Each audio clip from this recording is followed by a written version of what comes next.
I'm Mike LeClare. I head up the data compilation quality team here at Agile Education Marketing. And I'm Verlan Stevens. I'm the CIO and managing partner, one of the co-founders here at Agile. Thank everyone for joining us today. Mike and I are just going to have a bit of an informal conversation around the data, what kind of changes and trends we're seeing, where things are moving that we think. And so, we just wanted to have a little bit of a, talk data to me. Let's start off first, Mike, and talk about the question about knowing your districts. I hear it come up. I've heard it now multiple times from superintendents. Don't get on the phone with me or don't set up a meeting with me and come in and say, tell me about your district. They're like, I want to throw those people out of my office. All it means to me is you didn't do your homework. No. What does doing your homework look like? I've loved soccer for years. It's the old know before you go. Have a plan.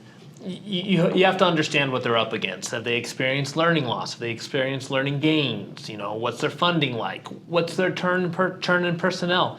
What's going on with the district? If you can't relate to me early on, you're going to lose that first impression capability to really make a difference for me.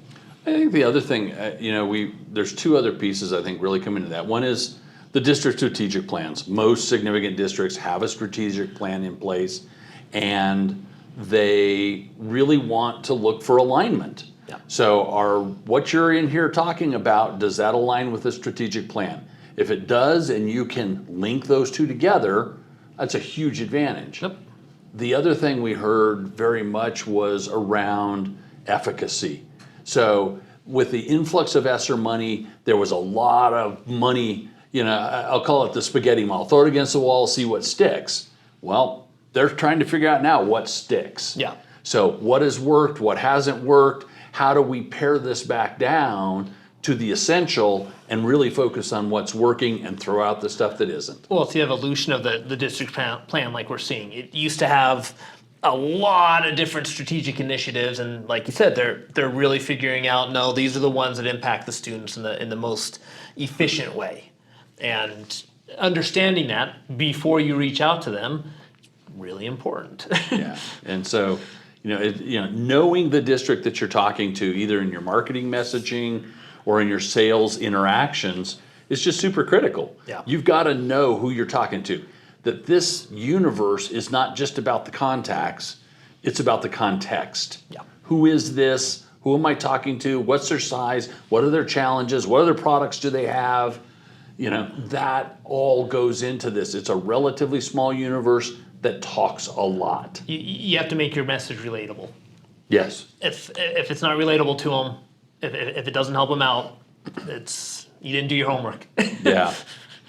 Visualizing the landscape, and so trying to see what this looks like. I think it's important for organizations to, one, understand where their selling strengths and weaknesses are. We can always go through, and if we're analyzing sales, look at, oh, you do great in big districts. Your direct sales team is in there shaking hands, and you're making the message. And the medium-sized school districts, a lot of places struggle with because they may not have an in-person salesperson coming in, but they're too big and have too large a decision-making team to respond to direct mail or ads or other things. And so, one of the things to really understand is to analyze what that striation looks like. I think, it's always been one of the things I find most interesting about this industry is the wide variety. You're dealing with districts that have as few as 10 students and districts that have 1 million students. Very seldom do you sell in an industry that has that range in size. Yeah. And education is exactly that. Well, in needs and what they need, how does your product or your message, again, relate to the person that you're reaching out to? And are you reaching out to the right person? The person at a district of 10 is going to be very different than the superintendent that's getting 400 emails a day at a large district. Yeah, and do you have a strategy for each of those layers? And I think that becomes the thing that's really challenging for companies, and even big companies. I worked a number of years ago on a sales analysis for Pearson in their digital products, And one of the things was they had a real gap in one of the middle tiers. Yep. The small districts, they did really well. The bigger districts, they did really well. One of those middle tiers, they struggled. And I talked to the head of sales, and he's like, yeah, we know we struggle there. They're too small for us to send a person out there to talk to, and they're too big to respond to our standard marketing efforts. Yep. We don't have a solution for that group. Yeah. And it's important as a seller to understand, do you have ways to reach out and engage these districts at different sizes? Or do you just say, hey, our product applies to this tier and we're not going to go to the biggest? Yeah. We're not doing the mega districts. We can't convince a New York City to go with this, and we don't want to wait the length of time. And we're not going to go after the, rural, teeny tiny school district because there's just not enough money to justify the cost. Well, and just focusing just on the size isn't always right either. Those mid-levels that have a great range of students, again, knowing those district initiatives, the plan that they want, yeah, it's good to know the size, but there's so many other aspects to the mosaic that's going on.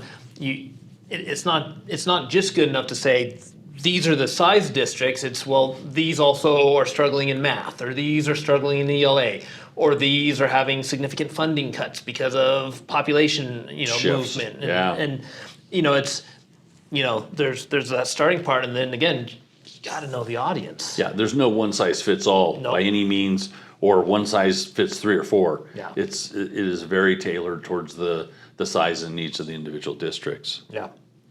One of the other things we're starting to see a lot more of is interest in kind of trending information. We had one of our key clients come to us a few weeks ago. They were having a board meeting. They were trying to look out where should their products be focused in 5 years from now.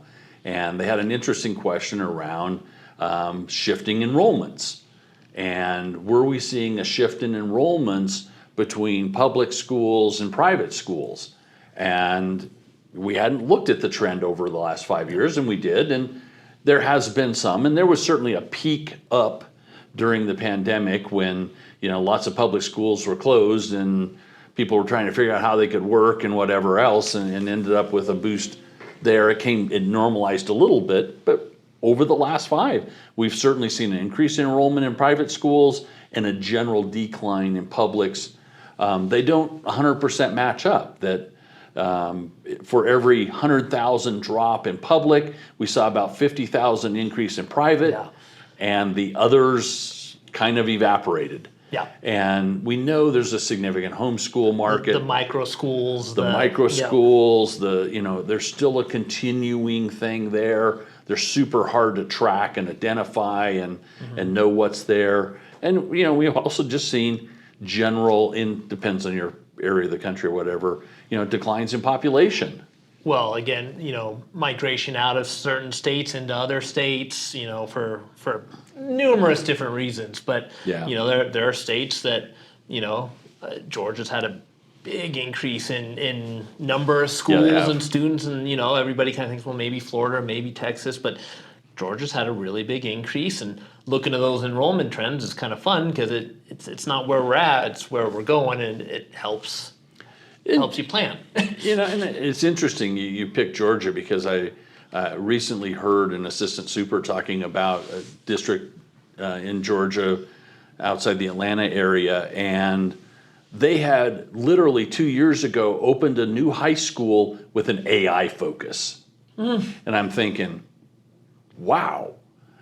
2 years ago, we were barely talking about AI. They had to be planning that years ahead of that in terms of building construction and things. Absolutely. And so there's really some interesting things going on in Georgia around where's that next, need in the workforce and some of that kind of stuff. And I was blown away. I literally could not believe that in the last 2 years, they opened a high school and their primary track is AI. Well, that's great because not only is it what's going to be the focus in the workplace, it's also what generates the interest from the students. Well, And if you're able to connect the two, then that's so much better for everyone involved. no, and you're so right. The other big trend, of course, we've seen is lack of engagement of particularly secondary students. That the attendance is down, the participation in things is down. We went through this period of the pandemic, and as we've come out, we still have not rebounded in terms of engagement of the students on a continuing basis in the high schools. Well, and that's a discipline huge as challenge. well, and anecdotally, talking to principals and other people, one of the terms I liked is, the kids kind of came back feral, and they had to kind of rein them back in to kind of, no, this is how we interact. This is, face to face is a little different, and to your point, it's impacted attendance, and part of that is, yes, it's a teacher-student interaction, but it's also student-to-student. Mm-hmm. That's evolved, and it's going to be interesting. When the civil rights data comes out, with some of the disciplinary aspects, has that had to go up as well? And I would expect it, but I would too. That'll be a fun data set to kind of dig into and see. Oh, okay, this happened, and this is what we're hearing, and then we get the numbers behind it. So one of the things we haven't done there is correlate between the civil rights data with behavioral issues and things with student performance, and I suspect there's a very direct correlation. And I even bet attendance as well. I bet attendance as well. Looking at bullying data points and attendance, and there was one that I really liked. There's a school in St. Louis where they installed washers, clothes washers and dryers. Attendance went up 8% or something like that because the kids could come and clean their clothes at the school. I mean, that is so outside the box, it's ridiculous. But, I mean, it's a significant increase, 8, give or take. It's a while since I've read it.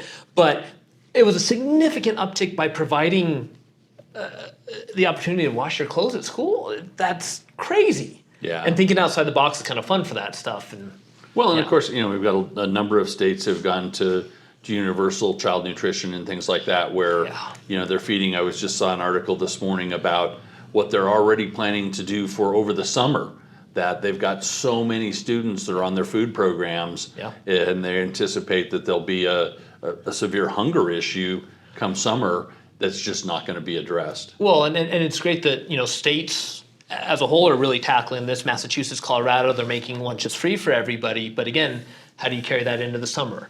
How do you record that for Title I information? Like, understanding all that on that state by state's also really important. Again, just another piece of the mosaic. Yeah. So the other thing we were going to talk about a little bit is reaching the right people. And, we've seen historically, we always saw, and it was funny, it was part of my kind of standard pitch. What's the turnover rate? It's 17%. What for principals? 17%. Superintendent, 17%.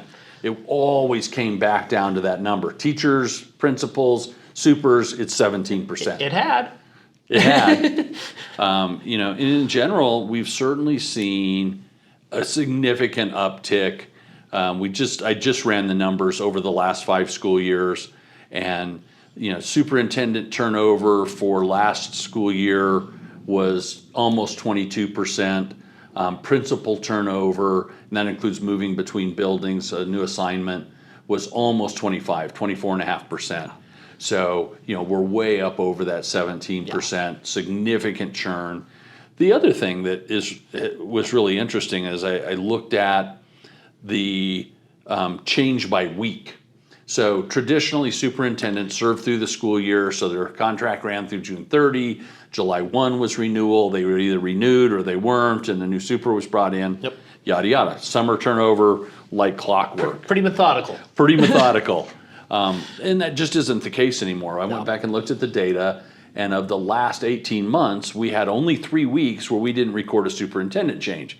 And some of those were somewhat obvious. The week between Christmas and New Year's, where there was only 2 work days that week, we didn't record a super change. Okay, I get it. Makes sense. It may have happened, or nobody got fired that week. I don't know which, but basically, there were just very few weeks throughout that we didn't see a superintendent, and many times, even what I would consider off cycle, 60 or 80 changes in a week. Yeah. That it just they're a constant change now. I was reading yesterday, the superintendent from Ann Arbor, Michigan. She's been there 10 years, which is unheard of. The average tenure is like 2 years and a month. Like a CEO or a coach. Yeah. It's 2.5, 3 years. Yeah, that's pretty good. She's been there 10. Yeah. And they obviously were not at contract renewal her contract ran through the end of the school year, and the board 5-2 voted to release the superintendent. And and it was interesting. In the article that I was reading about it said it was really around, there were still hard feelings on some members of the board about how long students were out of school during the pandemic. Yeah. So we're back to some of that stuff that's a little bit, I don't want to quite call it ancient history, but it's certainly the past issues. And then another one was a federal a court case that had been filed recently that they didn't feel like her team had been as responsive to that as it needed to be. Yeah. But it's just one example of Off cycle. and Vote. yeah, every superintendent's one board vote away from not having a job. Yeah. And we were talking about it a little earlier today. It creates this ripple disruption effect that suddenly, if they're willing to fire that person, then am I too closely aligned?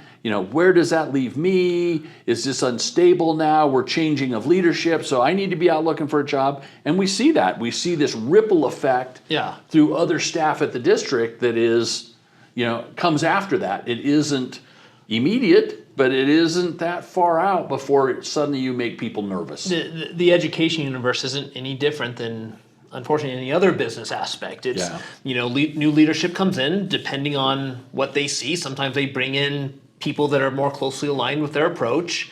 And then you see that impact people that go, oh, I agree with this, or I don't agree with this. And sometimes it is their call to move on, and sometimes it's not their call to move on. But again, bringing somebody in within the district impacts a little differently than someone outside the difference. Knowing the culture, knowing the people, having relations, having the professional relationships with different people. How do you balance all that? And it's, again, knowing when to go back and make sure you're collecting the right people, making sure you're reaching out to the right people. It's a little awkward if you ask for Mitch, and Mitch left with Joe, and they're no longer here. Oh, okay.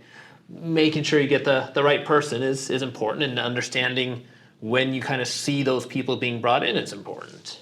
Yeah, we saw that article that came out recently from Fordham talking about principal turnover, and they specifically looked at multiple years of principal turnover in New York City.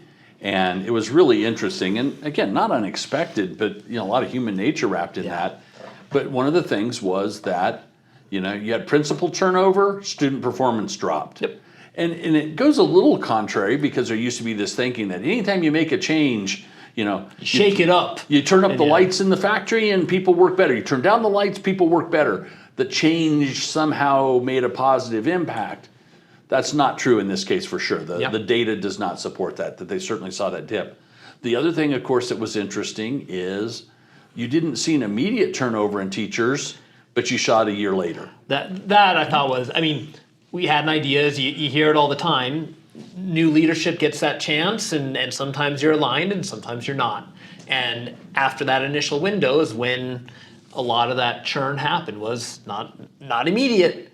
It was that second year where you saw that churn, and that churn stabilization after that, however you want to look at it. But and to your comment a second ago, that promotion from within. The other thing that was key in the finding is if they promoted an assistant principal to be a principal, we actually saw things better than if they brought in one from the outside. Yep. They understood the culture. They had a relationship with the people. Yeah. Sometimes that can be challenging because you already know that person, you don't like them from the get-go, but... Well, it's a animosity. If that person got the promotion, you didn't get the promotion. There you again, go. Like you said earlier, it's that human nature aspect that's sometimes hard to quantify, but panning out, it's easier to see that, and no surprises, but great to see hard evidence behind it for New York specifically that happens, and don't see why any other leadership roles within the education would be any different. Superintendents, district level, that sort of stuff. So, but yeah, definitely, I think a lot of districts. That's the first time I've ever seen data that correlated principal turnover with student performance. Yeah. And I think that's an interesting one where that change of leadership certainly did not have an immediate positive impact. In fact, it took them quite some time to kind of get things back on track again. There was a dip, and it took a while for it to kind of come back. Yep. But, reaching the right people, This off-cycle continuous change, one of the things that's become clear is that companies have to have a mechanism for dealing with that. Yeah. That, historically in this space, we would see people would take 2 update files a year. You get one after all the teachers are rostered and one after the district was, and we're good. And the problem is now that change is continuous. It's every week of the year. There is constant change going on, and that change really drives your sales and marketing efforts. Yeah. I saw one the other day where they were actually putting up an alert so that you had alerts that were new leadership in your area, and that really, it becomes key. So if you've got a new superintendent and they're in reevaluating all the things that are going on, if you're an existing vendor, you want to make sure you're out in front of that and that the new person understands your value that you brought to the district. And if you're not the incumbent, it's a wonderful opportunity to get your foot in the door because you've got somebody that's looking to make changes, and they are reevaluating virtually everything. Yeah.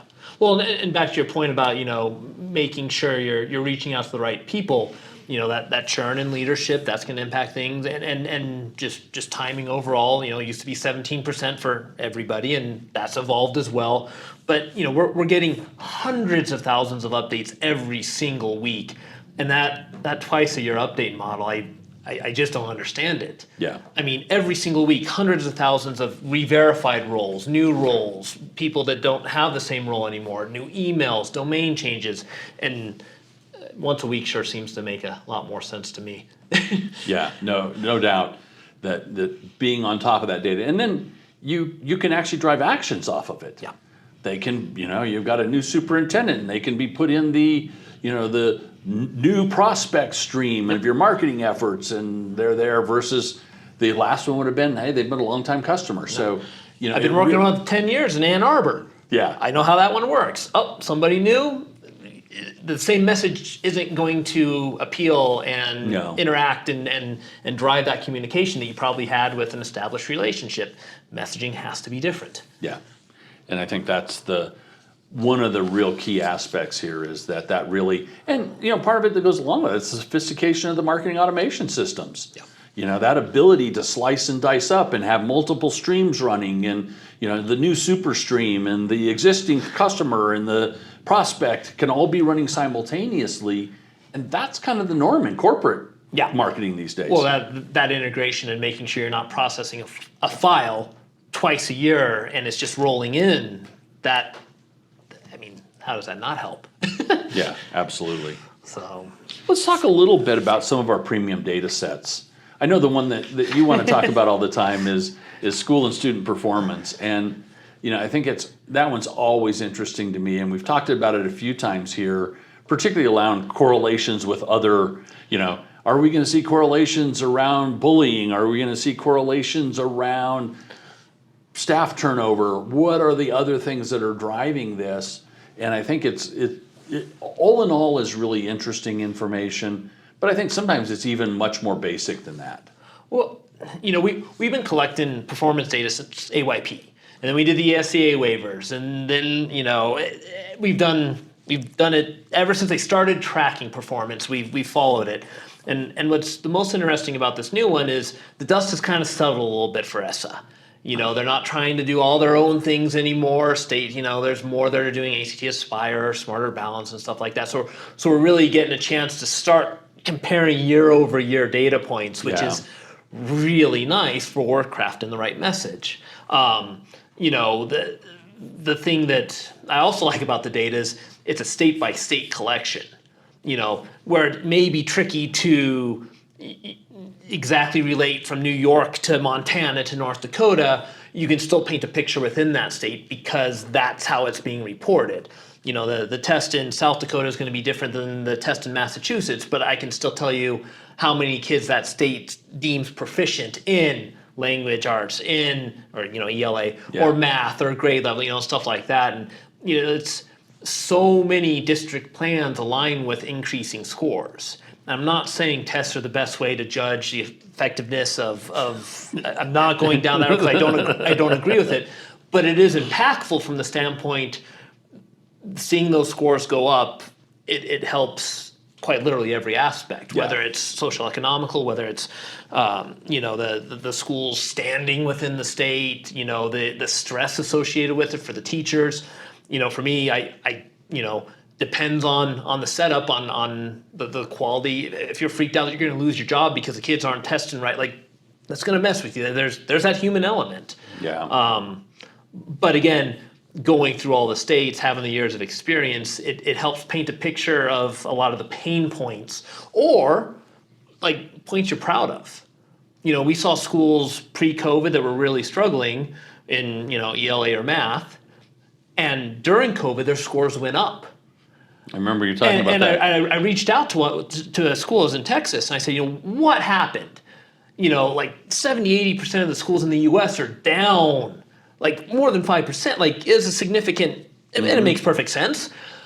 What did you guys do? And she goes, oh, well, we had new leadership come in right before the pandemic, and they had a really good plan, and then they stuck with it, and you saw all the test scores go up when almost everybody else is going down. And harping back to that, get the right message, talking to her, they were extremely proud. Of course. And how would you not be of your scores going up? Yeah. If you reach out and you're like, hey, everyone's in trouble right now, we can help you out. I would almost take that offensively. Of course you would. Like, we worked so hard during all this, our scores are up. Yeah. And just understanding what's going on in that universe for specific schools, year over year data, trending data. Again, we've been doing this since AYP. What's happening? And again, it's not the only way to look at a school's success, but it is a flashpoint, a hot topic, whatever you want to call it. It is important for a lot of people to see where they're at in student proficiency. I think for any school leadership, it's always going to be front of mind. Yeah. That good or bad, that's how you're judged as to the effectiveness of your school and of your teachers. Yep. Is those test scores. Yep.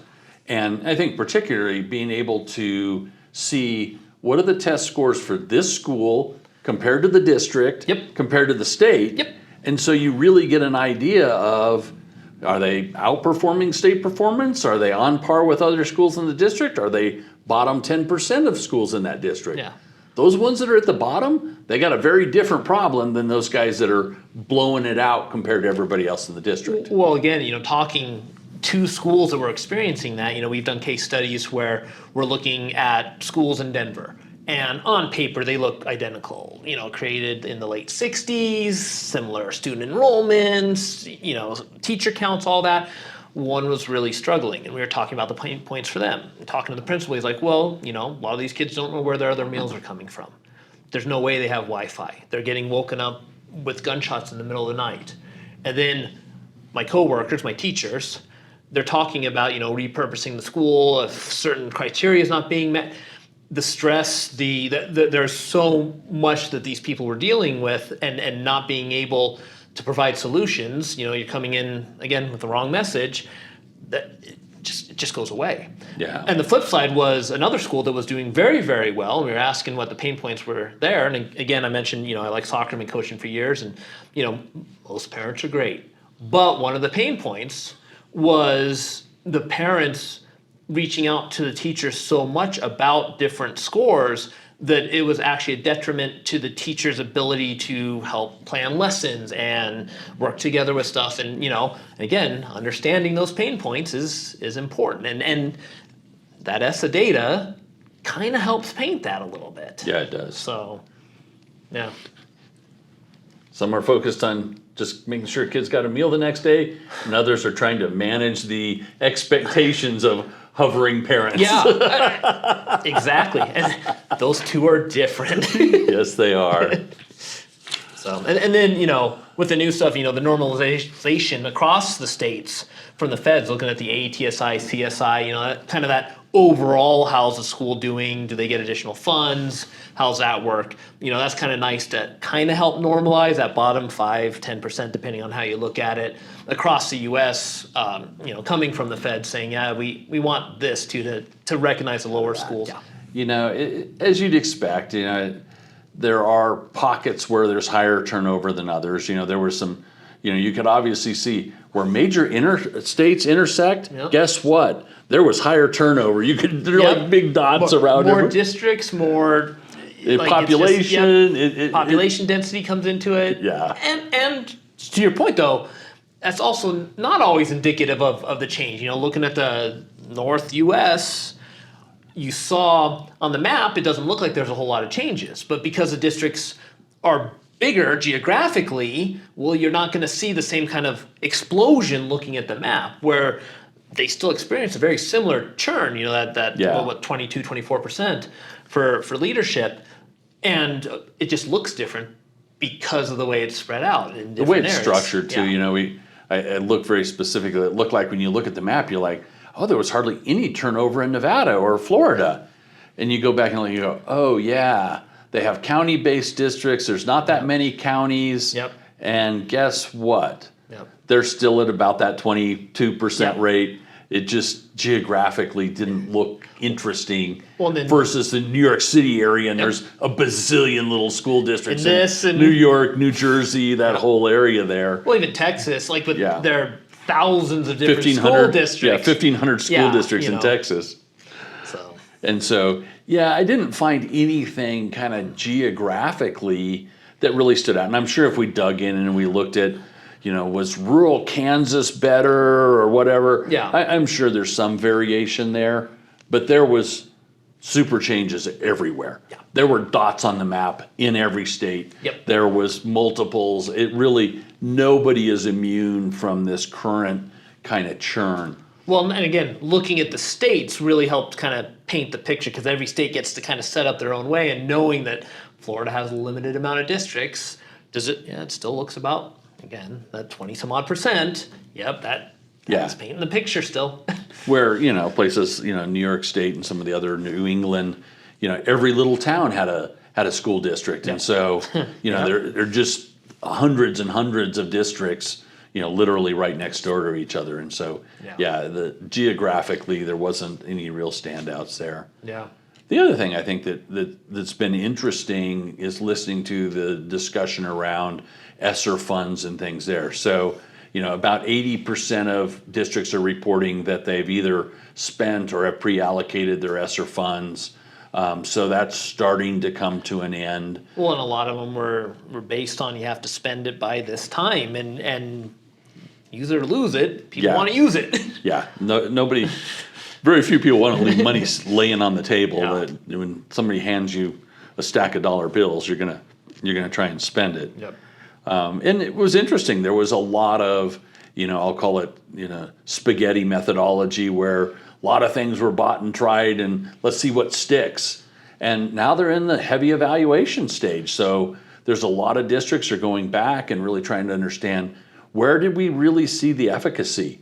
Is this program outperforming that? We had 3 different math programs in here. Which one is showing the results? And is summer tutoring or summer school, which is driving better results? And so I think while we're going to see some contraction, because ESSER was a lot of money dumped into the education marketplace, I think really what it came down to is, for things that are working, districts are going to find the money to continue for them. Well, that's when you came back and you were talking about that. That was the part that was not only interesting but kind of reassuring too. That if something's working, it wasn't now we're going to lose it. It was, we're going to find a way that we can continue this. Yeah. Where we might not have been getting ESSER funds from the feds down to the state level Department of Education and such, but if it's working, if it's stuck to the wall, we're going to make sure we keep on doing it, and we're going to find a way. And it wasn't like oh no, it was, no, we're going to make this work. Yeah, very much. Yeah. It's always interesting to me that when you're out talking to teachers and administrators and things, there's this degree of optimism that is always sometimes a little surprising. There was a question about, well, how many students do you think will be at proficiency? And 50% of the educators think, oh yeah, we're going to have people at proficiency. You're like, no, you're not. I've seen the numbers. I've seen the numbers. It's hard. Yeah, it is. You're not moving the needle that quickly. But I think, that was like you said, it was a really reassuring message that as long as you're really able to show what's working And you got to have those analytics. You've Yep. got to be able to tie it to hard numbers. Yep. There can't, this soft, squishy. It feels. It feels like it's better. That's going to be a problem. And I think, but I heard whether they were seeking private partnerships at districts, local bond initiatives, whatever it was, the districts were working really hard to sort through and figure out what was working, what's not working, make those pairs. But things that were working, they're going to keep funding and they're going to keep putting money into it. Was there a confidence not only at the district county level, however you want to look at that, but also at the state level for the State Department of Education's providing that? Or is it really just we're going to take care of it?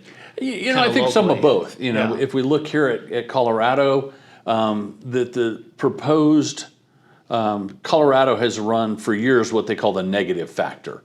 So our state legislature made a determination that they were going to pull money out of school funding and apply it to other areas that were in need, like, oh, this bridge is falling down and we got to get repairs on infrastructure before we're worrying about K to 12. The current Colorado budget, this is the first time in, 20 years or something, 14 years, that we're going to have the money that was tagged through legislation for K-12 is going to go to K-12.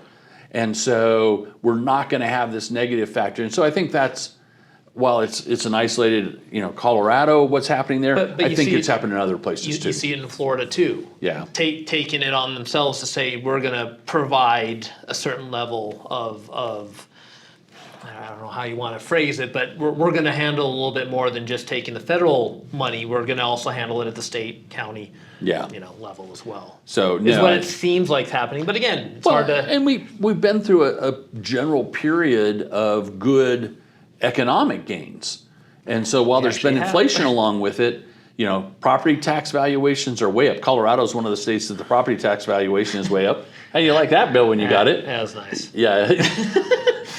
And so there are some offsetting things in the basic economy that I think is going to continue to provide. And again, everyone I talked to, they were very optimistic about what their budgets and things look like. And most districts were pretty smart about how they spent ESSER funds, knowing that it had an end. Yeah.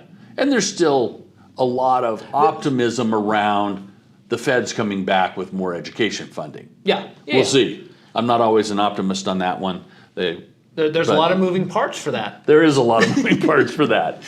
Or non-moving, as the case might be. It's often the case. So, I think that one's, we'll see. There still was a lot of optimism there, but I think there are a lot more at the state and local level and private-public partnerships and things where districts are getting it sorted out. Yeah. They're going to sort that out. Yep. But again, it's going to be focused on those products that are proven to be and work. that's what's aligned with their district initiatives, strategic plans, all that sort of stuff. So one of the data trends we haven't talked about yet is our EdIntel data. And so we built our own custom data mining technology to go out and gather information from district websites.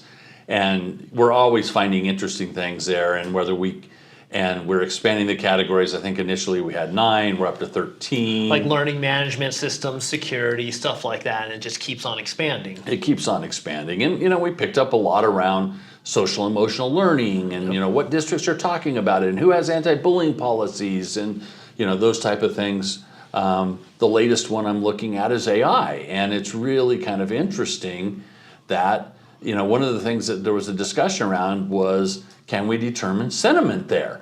And so it's just fascinating that, one of the things AI does is when the large language models really allow you to determine based on the words that are being used, is this a pro-AI district or an anti-AI district? And, if you have a new product that has AI components to it, you may want to know that when you're going in and interacting with that district. I was... Khan Academy is introducing a new product called Conmigo, which is an AI product, and it's very teacher focused. And individual classroom, it's free. It's kind of incredible because it will allow them to allow a teacher to feed in a lesson plan, and then it will level that out for the individual students and where they're at. Yeah. So the teacher doesn't have to produce a bunch If you got Johnny that's performing up here, it makes it more gets challenging tougher for him. questions, yeah. And for Johnny that may not be performing as well, and make sure that they're still finding success so they can go here too. And the teacher doesn't have to teach just something, below the middle or wherever that, thing. It really allows them to really focus and cover that, and then it breaks it out for the individual students. Yeah. Super interesting. Yeah. But the lady that was handling the professional development there said, this is the hardest product I've ever trained teachers on because of the fear factor. They think that the AI is going to take their jobs away, it's going to replace them, and to convince them that this is a tool to make you a more effective educator, instead of this is going to take your job away. She says that takes a lot of discussion, takes a lot of work around that. It's a conversation. It's not going to. It's hold on. Here's how it helps. It doesn't replace. Yeah. So I think, but the thing I loved about that product from the beginning is we can update the entire universe about every 60 days. Yeah. So if we have somebody that comes in with something new that says, what do you guys know about what districts are talking about AI and how do they feel about it? We can literally roll that kind of stuff out, and 60 days later we have data. Yeah. And so across the entire U.S. Across the entire U.S. It doesn't matter if California, New York, you can. It's smart enough and well worked in that we've had enough experience. I mean, until we've had that for how long now? Probably 5 or 6 years at least. Yeah. At least, and we've gotten decent at it, and the ability to, like you said, 60 days, cycle through nearly 20,000 districts, and keep the hand on the pulse, or whatever term you want to use. That's impactful. Yeah. No, and I think that's really interesting for us to be able to follow trends and see trends as they're happening. Yep. Because previously the only thing we could do is say, oh, next year during our phone calling efforts, we can add a question about AI. How does your district feel about AI?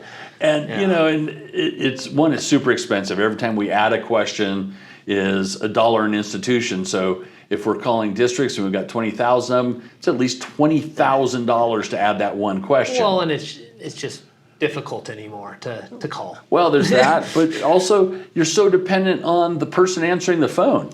I don't know what in the hell they're doing about AI, or I know everything about it. On some of those, there's some subjectivity in there. And just a little. Just a lot. Just a lot. Yeah, so that's the other thing there that's always such a challenge. It's around that. Yeah.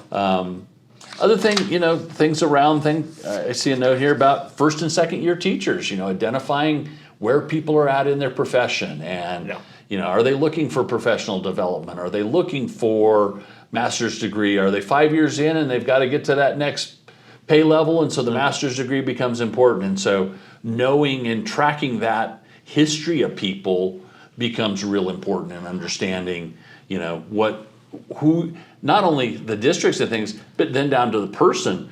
Where is this person at in their career, and what does that look like, and how do you then maximize that to yield the best results you can? Well, along those lines, even which generation does that person fall under? Messaging for someone in Generation X might be different than a millennial, might be different than a boomer, might be knowing how to appeal to that group is also impactful as well. And first, second year teachers, seeing how long they've been in education, making it just helps you again craft the right message to reach out to the right person. Yeah, absolutely.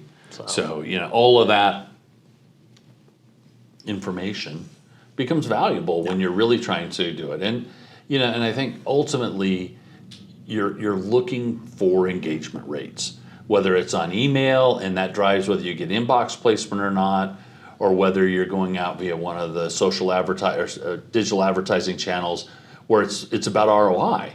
And so you don't want to be putting ads in front of people that aren't part of the audience you want to be attracting. Mm-hmm. So you want to make sure they're really educators, and you want to make sure you know where they're at in their career, or you want to make sure, we only want this ad to show up for principals and district personnel. We don't want every teacher to get one of these, where we're displaying to a much larger audience than what we really expect to. So having that kind of ability to bring that down really makes it the difference between having a marketing program that just flops because the ROI isn't there to one that is stellar because you're really getting that right audience and you've really honed that in. Or scrolling through, you stop on the things that seem to relate a little bit more to you. There you go. It's in theory simple. Well, in essence, it kind of is. If you're serving that to the right person, you'll get engagement. Yeah. But if it's the wrong audience, there's not the engagement that you're looking for out of it. And absolutely. it is pretty simple. But we also it's finding the person where they are. Yeah. Different people are on different social platforms.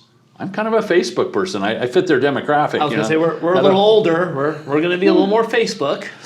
But other people are not. And so, and I think that's one of the things we've gotten very good about as well is looking at our historical data and saying this group of people responds better here, either based on age group or based on their prior responses. Yep. And so we're really able to direct things toward the channels that are working better and try and focus those efforts. And again, drive ROI where we're getting 3 and 4 times the ROI that just a general industry blast would be getting. Yeah. Well, that's the difference between making money and losing money. So, really important in terms of how you utilize that data to drive the sales and marketing that you're looking for. Absolutely.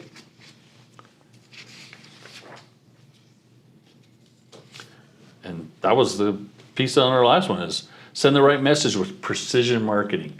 It's exactly what we were just talking about. So, it's really being able to precisely target the group that you're going after. And not only it's the right message, the right person, the right time, and where they're at.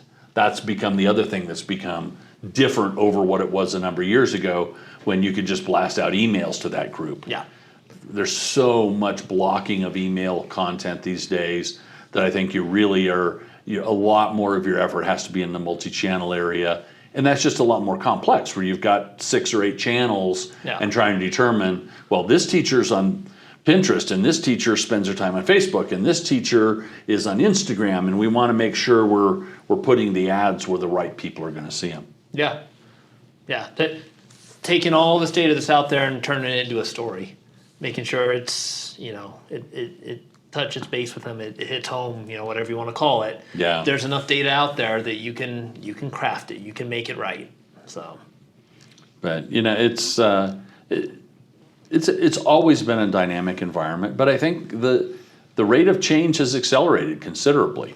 We're seeing changes much faster, more throughout on a continuous basis. So, we're going in, we're changing our methodologies to adapt to that. And, it's just the world is changing in a number of ways and things are accelerating. It's always accelerates, it seems like. Yeah. And so I think that's the key is that companies have got to be more agile about what they're doing. They've got to be following the trends closer. They've got to be making adjustments. That's one of the things we do with our digital campaigns is we're monitoring performance every day. And when one starts to go off or the cost starts to go up, we have to redirect and make changes. And so you didn't do that when you were sending out a mass email. You blasted it and then waited around to see what the results were. Here on these continuous programs, we're constantly kind of tweaking it to get the best performance we can out of it. So a lot of change on the data side, and I don't see that slowing down. Nope. I don't see any trend there that indicates that That we're we've going to go peaked. that we peaked and we're going to go back down to 17% turnover rates. I don't see it that. either. Nope. So Nope. anything else? No, I covered quite a bit. I think we're in a good spot, getting ready to lead into our next discussion. Reaching out with the right message to the right person. Thanks for. Do we thank him for joining us? Yeah, thanks everyone for listening in. I hope some of the things that we've talked about today trigger interest or things. You can always reach out to the team here at Agile for more information, and we're happy to engage and see if there's anything we can do to help and see what kind of things we can see in the data. That's what we do best, and certainly anxious to pass on whatever tidbits we're finding. Thanks for your time today.